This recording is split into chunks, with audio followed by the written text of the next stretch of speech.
Assalamualaikum warahmatullahi wabarakatuh. Selamat pagi teman-teman, selamat jumpa kembali di channel saya Hadian Mulyana. Mudah-mudahan di pagi hari ini kita diberkahi, diberi kesehatan, gampang mencari rezeki, beri umur panjang, amin Allah ya rabbal alamin. Teman-teman, dalam kesempatan ini saya akan mencoba membagi pengalaman lagi mengenai bagaimana bisa bangun di sepertiga malam. Nah, artinya di sepertiga malam ini kita tahu bahwa yang namanya malam itu berdasarkan dari hitungan jam. Kita tahu bahwa dalam satu hari itu adalah 24 jam. Nah, di mana 24 jam itu ada siang, ada malam.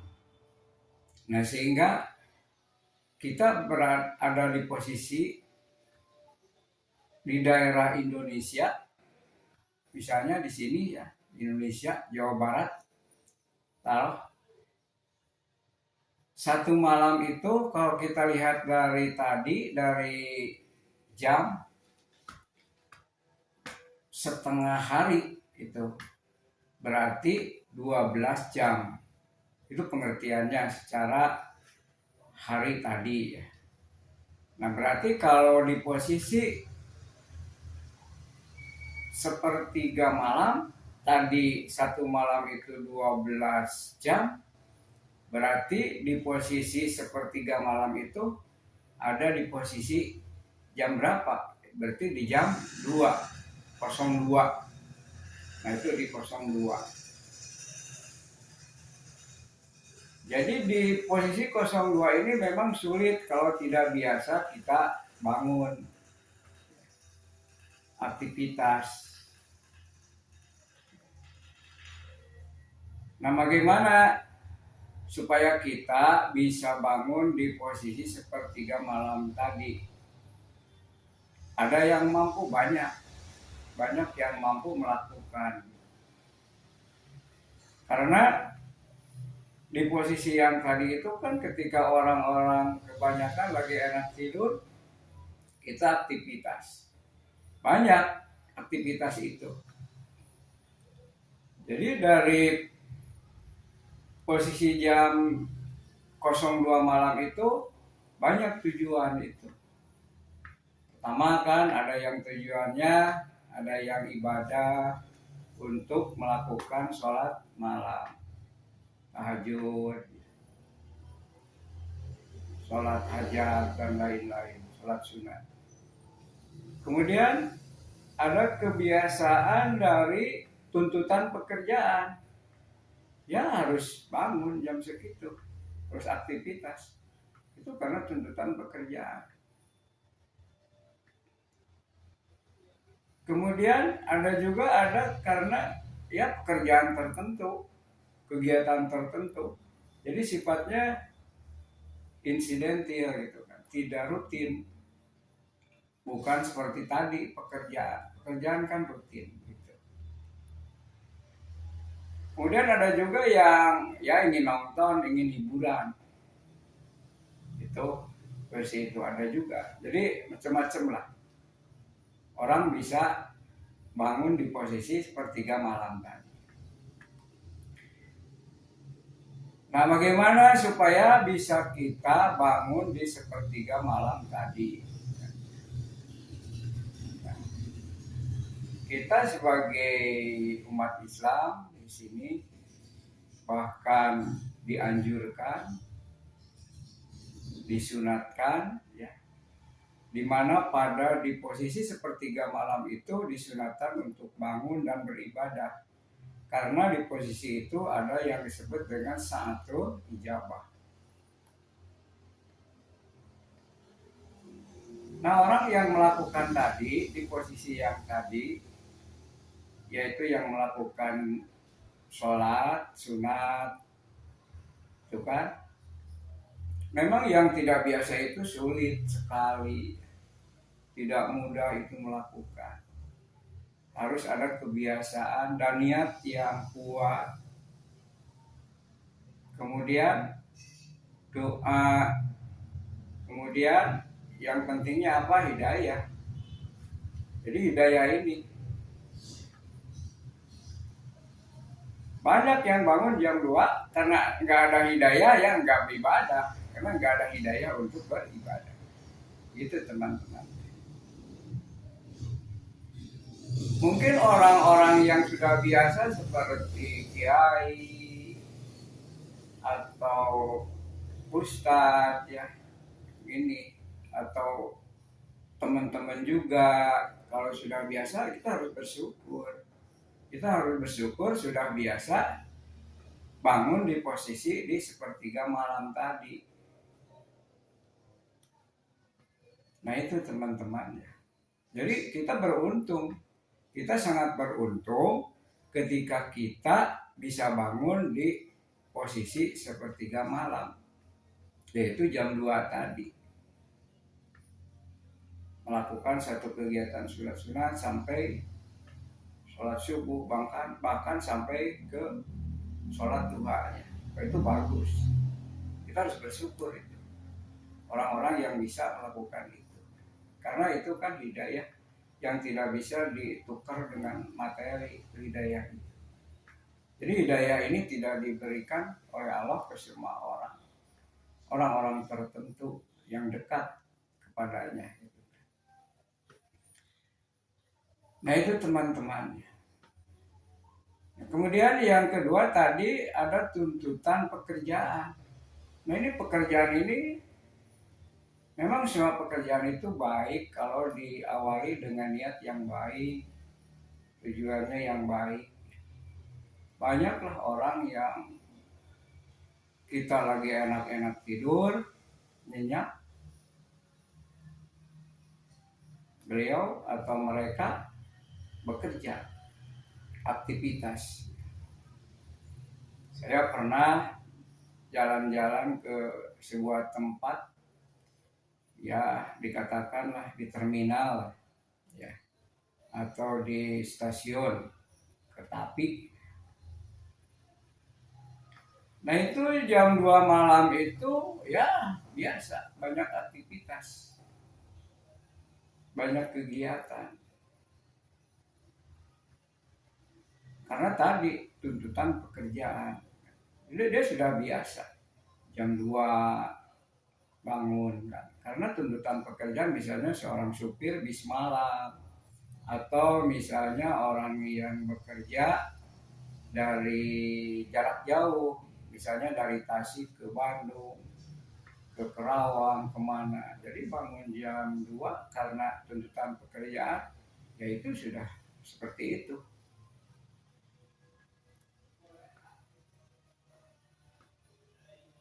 Nah, kemudian tadi ada yang disebut dengan kegiatan insidentil atau ada satu kegiatan tertentu. Nah, misalnya kita mau wisata. Taruhlah wisatanya ke Bandung. Dari Cikatomas ke Bandung. Supaya ingin mengejar misalnya, atau ke Garut lah, ke Garut ya. Ke Garut untuk mengejar subuh di Garut, ya kita harus bangun jam 2 dari Cikatomas. Jam 2 kemudian sampai di objek wisata misalnya di Garut itu subuh. Kalau misalnya mau mengejar subuh. Itu kalau gitu ya. Misalnya itu kan ada yang terjadi seperti itu. Seperti kita lah mau rekreasi ke Bandung, berangkat jam 9 dari Cikatomas, kemudian ke Bandungnya subuh datang. Karena ada keinginan, ada niat, ada hasrat yang kuat, ingin ke suatu tujuan, ya mampu akhirnya. mulai dari jam 9 itu sampai subuh itu mampu bangun, walaupun ya ada ngantuk di dalam bis. Nah itu teman-teman, jadi ada keinginan, ada hasrat, ada motivasi di dalam tubuh kita itu ya. Kemudian ya ada hidayah juga, sama diberi hidayah untuk satu kegiatan tadi. Itu tidak jelek, bagus juga kalau niatnya bagus. Kemudian tadi ada kegiatan hiburan, nonton. Ada hiburan jam 2, nonton ada. Nah, kebetulan kan di minggu-minggu kemarin atau di bulan-bulan sebelum bulan ini ke belakang, sebulan ke belakang, kita rame kan dengan adanya kompetisi atau kejuaraan tingkat dunia, yaitu kejuaraan sepak bola Piala Dunia yang mendunia. Dimana kan tayangannya itu Piala Dunia itu rata-rata ditayangkan oleh TVRI itu live di TVRI itu jam 2 malam. Itu posisinya di sepertiga malam itu. Bahkan diawali mungkin dari jam 1:01. Karena ada keinginan, ada hasrat yang tinggi, ada niat ingin menonton, ingin melihat pertandingan, apalagi final kan yang kemarin itu. Ya akhirnya bisa melakukan bangun jam 02 tadi. Karena tadi satu keinginan.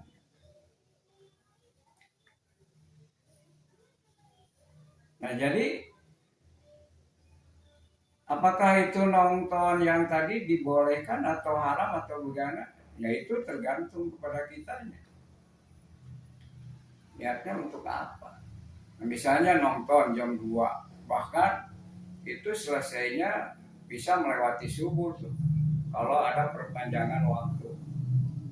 Kalau orang yang lalai terhadap sholat mungkin, wah bablas lihat terus sepak bola, nggak istirahat ya, subuhnya terlewat. Nah itu berdosa, nggak boleh kan, sebab meninggalkan kewajiban sholat, apalagi sunat-sunatnya tidak ada. Nah itu teman-teman. Nah jadi intinya gimana kitanya gitu kan. Bagaimana niatnya. Nah, jadi di sini intinya dalam kegiatan-kegiatan yang tadi, baik itu yang pertama misalnya untuk taruhlah kita niat mau ibadah, mau sholat malam, sholat sunat malam, sholat lail. Memang itu tantangannya berat untuk orang-orang yang tidak biasa. Ya mungkin termasuk saya yang bicaranya. Berat sekali itu. Tapi yang biasa, yang sudah rutin, ya, mungkin teman-teman sudah mampu seperti itu, alhamdulillah. Karena itu memang dicontohkan oleh Kanjeng Nabi. Bahkan ya dalam hadis, dalam ajaran kita itu disebutkan. Bahkan menurut para pendapat ya, para ahli-ahli agama, saya pernah mendengar bahwa rata-rata tidur Kanjeng Nabi itu, Kanjeng Nabi Muhammad tidur itu rata-rata itu 4 jam. 4 jam itu per hari, 4 jam. Jadi 4 jam itu kalau kita tadi aplikasikan ke, taruhlah ke tadi satu malam itu lamanya mulai dari maghrib sampai subuh, taruh 12 jam. Berarti kan sepertiga malam, itu 4 jam itu. Jadi lamanya sepertiga malam juga bangunnya di sepertiga malam, gitu kan. Jadi kalau malam hari itu kan, malam hari itu jam 12 kan, malam hari. Kalau kita lihat tadi rujukan dari jam. Nah memang berat ya ketika jam sekian itu. Berat sekali. Nah sehingga kita sering ini, saya juga sering mendengar gitu ya, bahwa apa istilahnya itu yang disebut dengan tidur itu kan. Tidur itu memang macam-macam tidur itu kan. Dalam arti ada yang disebut dengan tidur nyenyak. Ada yang disebut dengan tidurnya itu kalau bahasa Sunda itu tidur ayam. Tahu seperti apa tidur ayam gitu kan. Nah kalau tidur nyenyak ya jelas nyenyak ya, sampai tidak ingat apa-apa, nyenyak tidurnya. Itu bagus tidur nyenyak itu, tidak ingat. Kecuali yang tidak tidur itu siapa? Ya tadi yang tidak tidur itu, tidak bisa tidur ya yang Maha Pencipta. Jadi ketika tidur itu kan tidak ingat apa-apa. Yang bagus itu sering mimpi barangkali. Hanya yang ada barangkali apa? Nyawa dan napas ya. Kalau posisi tidur, iya kan? Kalau nyawa sudah tidak ada, mati namanya. Napas tidak ada, mati namanya. Itu kan?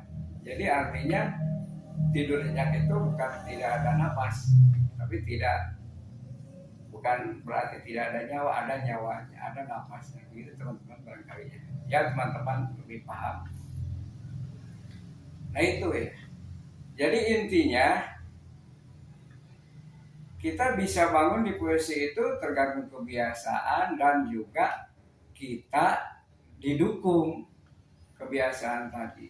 Didukung diantaranya kan badan, ini badan fisik ya. Keadaan badan, keadaan fisik. Ya saya lah taruh ya. Saya pribadi enggak menjelokkan yang lain. Jadi ketika badan saya fit, badan saya sehat lah. Itu kan ya, dikatakan sehat itu ya nggak ada keluhan apa-apa lah gitu ya, begitu. Kemudian tidur jam 10, saya tidur jam 10, ini pengalaman. Jam 10 itu jam 10 di posisi tidur jam 10, jam 10, jam 11, jam 12, jam 1 itu ya. Nah itu selama kurang lebih 4 jam itu ada yang dikatakan dengan lilir. 11, 12, 13, 14 tuh, berarti jam 02 kan ada lilir itu. Lilir pertama itu kalau tidurnya jam 10 lilir. Nah makanya di sini kita harus berdoa sebelum tidur ya. Supaya apa? Supaya ketika lilir ini di posisi lilir jam 2 kita diberi hidayah untuk bangun dan sholat. Tapi kalau tidak diberi hidayah, semuanya mungkin merasakan ada lilir mau kencing kayak mau apa dimanfaatkan di sana atau minum atau apa. Ya ada yang tidur lagi, ada yang tadi kan sholat macam-macam kan, ada yang melakukan kegiatan tertentu gitu kan. Itu di posisi jam 2 itu rata-rata. Ini pengalaman pribadi gitu. Tapi kalau badannya enggak fit, badannya sakit, bahkan capek gitu kan, di siang harinya banyak pekerjaan. Nah ini biasanya tidur jam 10 itu kadang-kadang kan itu tidurnya itu tidak nyenyak, ada gangguan lah gitu, yang disebut dengan istilahnya itu kadang-kadang kan bangunnya juga tidak karuan kan, begitu ya. Karena tadi posisi badan kita tidak siap, tidak posisi yang tadi. Ya, jadi di samping kebiasaan juga faktor keadaan ini lahiriah badannya. Gitu kan. Itu pengalaman saya, entahlah kalau teman-teman. Ya. Tuh saya pribadi seperti itu. Gitu kan. Nah, makanya kalau ingin misalnya bangun jam 2 tadi posisi sepertiga malam, ya kita jangan terlalu berat di sini karena kan kita usia sudah lebih dari 60 tahun ya, banyak istirahat gitu kan, begitu.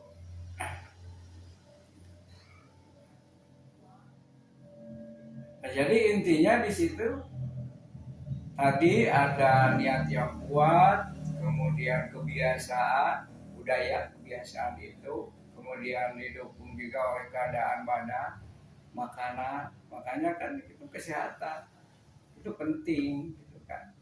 Jadi dalam agama juga kita harus pandai-pandai memelihara kesehatan. Ya jelas, kalau kita sehat kan ibadah lancar begitu teman-teman ya. Iya.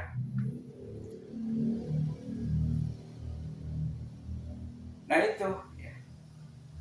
Nah jadi intinya di sini segala sesuatu yang dilakukan ketika berat melakukannya, kalau yang tidak biasa itu juga kan. Tapi kalau yang sudah biasa itu ringan-ringan saja karena sudah biasa, sudah pekerjaan gitu kan.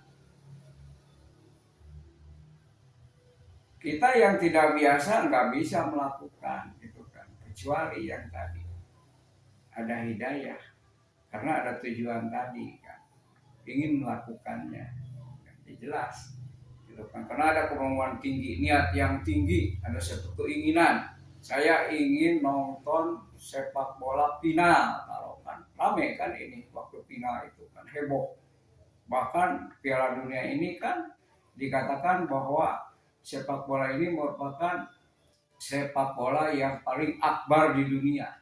Bahkan ada orang yang mengatakan bahwa sepak bola ini pemersatu dunia, perdamaian dunia lewat sepak bola. Itu bisa, oke-oke saja. Ya memang begitu kenyataannya. Taruhlah di Indonesia ini penduduknya 280 juta. Saya taruhlah mungkin setengahnya orang-orang anak muda atau yang hobi sepak bola. Karena ini momennya 4 tahun sekali. Itu semangatnya luar biasa kan, ini bahkan di seluruh dunia. Ini semangat untuk menonton, termasuk saya pribadi, semangat gitu kan. Bahkan ke istri saya, awas bangunkan nanti jam 2 saya ingin melihat final Spanyol dengan Argentina. Oh kan ya, ilmu supaya tahu, itu bukan kesemangat, maka ingin gitu kan, ada satu keinginan yang kuat di situ. Bahkan ketika lelah pun, ketika capek pun, saya itu mengamanatkan ke anak, ke istri, itu ada satu kemauan kan. Bahkan saya pernah keinginannya juga ingin nobar gitu kan, nonton bareng dengan teman-teman. Saya ingin ke Garut nonton, ingin ke Bandung nobar, itu kan itu satu keinginan kan. Itu saking keinginannya itu sampai seperti itu kan luar biasa, daya tariknya begitu kan. Tapi untuk orang tertentu mungkin tidak seperti itu karena mungkin nggak seneng, nggak suka gitu kan, gitu, nggak biasa begitu kan. Ya seperti tadi tengah malam untuk sholat malam, yang nggak biasa, yang nggak seneng, nggak tertarik, untuk apa gitu kan ya. Itu kan kalau nggak seneng, nggak tertarik untuk sholat malam lain, ya biasa itu aja, nggak aja. Nah makanya kalau misalnya gitu kan ya, umat Islam yang ada di Indonesia yang kurang lebih 90%, kalau semangatnya seperti semangat nonton Piala Dunia lah ya, semangat untuk sholat tahajudnya, untuk sholat malamnya seperti itu, taruhlah 100 juta penduduk Indonesia seperti semangat sepak bola, wah hebat itu kan, luar biasa. Insya Allah Indonesia ini sejahtera karena doanya dikabul oleh Allah. Karena itu ada satu ijabah kan, itu semangatnya. kuat, keinginannya kuat, ada hidayah, itu kan, begitu teman-teman ya. Nah jadi kadang-kadang kita ini kan di momen-momen tertentu ada semangat seperti itu, tapi di momen-momen tertentu juga ada yang lemah di posisi itu. Memang begitulah manusiawi ya. Jadi manusia sama seperti itu. Kalau ada keinginan semangat kan, begitu. Kalau nggak ada keinginan ya lalai. Apalagi kan sekarang. Sekarang ini kan zaman modern. Dulu kan nggak ada HP ya, nggak ada yang disebut dengan alarm kan. Dulu kan orang-orang para kiai dulu itu atau para ustadz dulu belum ada HP, belum ada alarm. Alarmnya kapan untuk penghuni yang tadi? Iya. Jadi alarmnya itu dengan tadi lilir. Karena berdoa sebelumnya, berdoa dulu meminta untuk dibangunkan, ya akhirnya kan ada pertolongan Allah bangun. Ya bisa aja kan lewat malaikat membangunkan. Perintah dari Allah bangunkan ini orang karena berdoa. Nah, gitu teman-teman. Kalau diberi hidayah, makanya disunatkan berdoa dulu gitu. Nah itu orang yang biasa itu nggak berat, ringan sekali gitu kan. Karena sudah kebiasaan gitu kan. Nah, kalau kita seperti saya, aduh ini memang luar biasa gitu kan. Beratnya bukannya begitu. Apalagi kalau diukur dengan tingkat keikhlasan, itu sulit sekali ya, sulit sekali ya, gitu kan. Karena ukuran ikhlas itu kan luar biasa gitu. Nah itulah teman-teman, barangkali ya sekedar sekelumit pengalaman dari saya pribadi bahwa ternyata bangun di sepertiga malam itu di posisi jam 2 ya.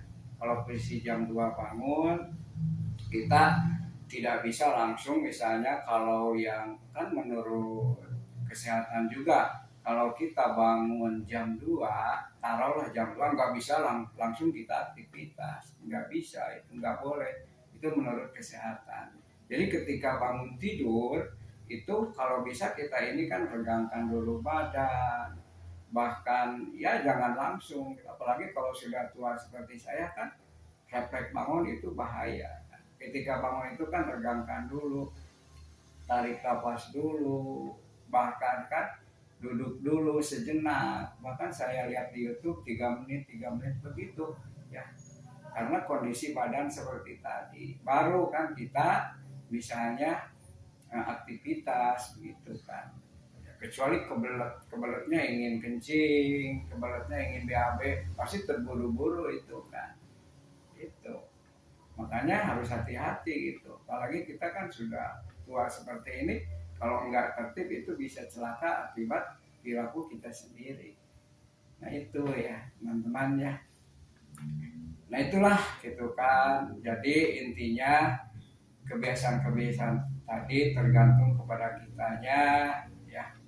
Kita tidak bisa melakukan kebiasaan-kebiasaan orang lain kalau kita tidak ada keinginan untuk, tidak ada hasrat untuk di dalam jiwanya gitu kan ya. Kemudian didukung juga oleh keadaan badan, kesehatan badan gitu kan ya. Ini pengalaman saya gitu kan ya. Jadi ini kesehatan ini, keadaan badan ini memang luar biasa juga, sangat mendukung.